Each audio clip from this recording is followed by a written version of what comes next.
abad lalu, ada seorang pria asal Rusia yang dipercaya sebagai paranormal bernama Grigori Rasputin. Berkat kemampuan dan ketenarannya, ia menjadi dekat dengan keluarga dinasti Romanov. Malang, kedekatan itu pula yang membawa kutukan pada kekaisaran Rusia. Dalam surat yang dituliskan oleh Rasputin kepada Tsar Nicholas II pada 7 Desember 1916 atau 23 hari sebelum kematiannya, tertulis peringatan bahwa Rasputin akan mati terbunuh. Ia juga memperingatkan Tsar tentang peristiwa pembunuhan besar-besaran setelah kematiannya. Jika aku dibunuh oleh jelata sesamaku, para petani Rusia, kamu, Tsar dari Rusia, tak perlu khawatir. Anak-anakmu akan memerintah Rusia selama berabad-abad. Namun Tsar Rusia, jika kau dengar tentang lonceng tanda kematianku dan keluargamu yang merancangnya, maka tak satu pun dalam keluargamu, tak satu pun anakmu akan tetap hidup dalam 2 tahun sejak saat itu. Mereka akan dibunuh oleh orang-orang Rusia. Dan ternyata ada anggota keluarga dinasti Romanov di antara pelaku pembunuhan terhadap Rasputin. Kutukan Rasputin pun kemudian menjadi kenyataan. Muncul keonaran di Rusia, dan keluarga Tsar yang diasingkan di penjara Siberia akhirnya dieksekusi secara mengenaskan pada 17 Juli 1918, 19 bulan setelah kematian Rasputin. Lalu siapakah sebenarnya Grigori Rasputin?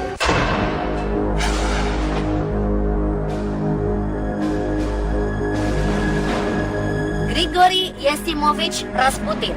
Hampir setiap orang Rusia mengenal pria kelahiran 10 Januari 1869 ini. Awalnya tak ada yang istimewa darinya, hingga pada suatu hari masyarakat di sekitarnya mulai merasakan adanya kekuatan gaib pada diri Rasputin. Saat itu, sekelompok petani berjalan mencari tahu siapa yang telah mencuri kuda. Rasputin yang sedang terbaring sakit di tempat tidur, tiba-tiba beranjak dari tempat tidurnya dan menunjuk salah satu petani yang dianggapnya sebagai pencuri kuda. Petani yang dituduh menyangkal tuduhan Rasputin dan memukul Rasputin karena tidak terima dirinya dituduh begitu saja. Hingga akhirnya perkataan Rasputin mulai menunjukkan tanda-tanda kebenaran. Pada malam harinya, 2 petani lain mengikuti seorang petani yang ditunjuk oleh Rasputin sebagai pencuri. Dan tuduhan Rasputin pun terbukti. Petani tersebut terlihat memimpin kuda dari gudang dan membawanya ke dalam hutan.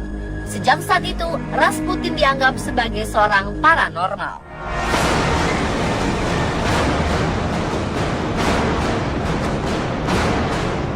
Sayang, reputasi Rasputin berubah saat beranjak dewasa. Rasputin menikah pada usia 18 tahun dengan Praskovia Fedorovna Dubrovina. Pasangan ini dikaruniai 3 orang anak. Mereka adalah Dmitri, Varvara, dan Maria. Rasputin kemudian meninggalkan keluarganya setelah dituduh atas kasus pencurian dan pemerkosaan. Rasputin menghabiskan waktu bertahun-tahun mengembara di Siberia, di mana ia sering berlindung di biara-biara.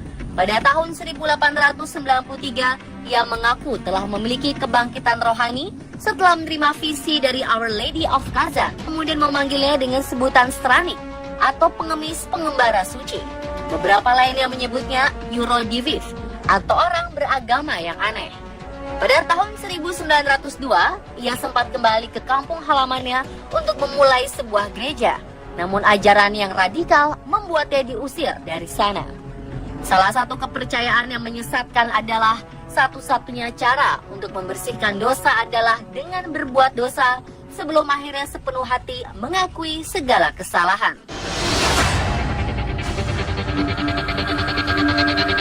Setelah mengundang banyak perempuan untuk berbuat dosa, pada tahun 1903 ia dengan cepat melarikan diri ke Kiev.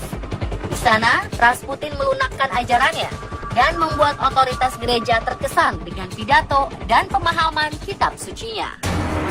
Di tahun 1905, ia kembali mengembara ke Petrograd, ibu kota Kekaisaran Rusia. Dan sepertinya Rasputin datang di saat yang tepat, karena skandal korupsi di gereja Ortodoks Rusia membuat masyarakat mulai mencari agama alternatif. Dengan mata dan suara yang bisa membuat siapa saja terhipnotis, ia dikenal sebagai paranormal sekaligus orang pintar yang dapat menyembuhkan segala penyakit. Dari mulut ke mulut, reputasinya tersebut mengantarkan Rasputin bertemu dengan keluarga kekaisaran Tsar Nicholas II yang memiliki seorang anak penderita hemofilia.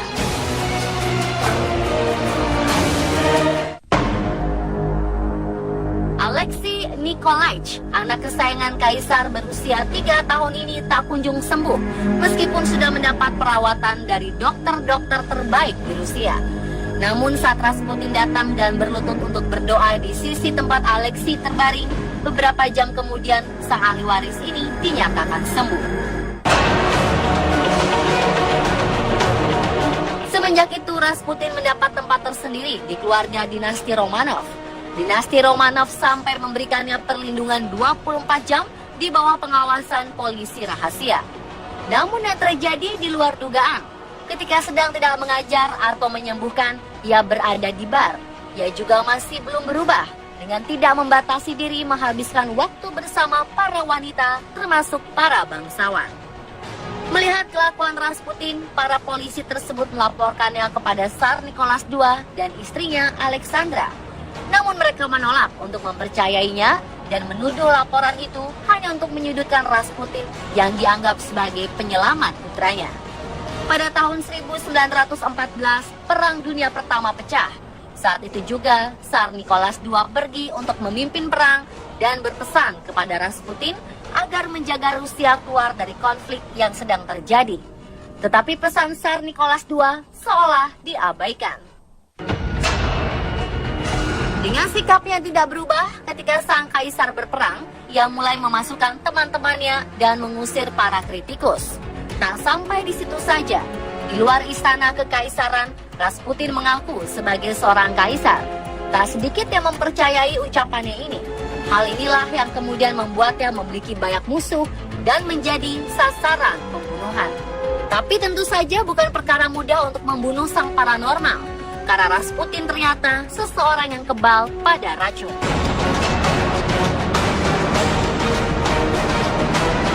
Lalu bagaimana akhirnya Rasputin bisa terbunuh? Bagaimana kutukan Rasputin menjadi kenyataan? Berbagai versi menyelimuti kisah misterinya. Saksikan kelanjutan misteri kematian paranormal Rusia Grigori Rasputin esok hari di jam yang sama.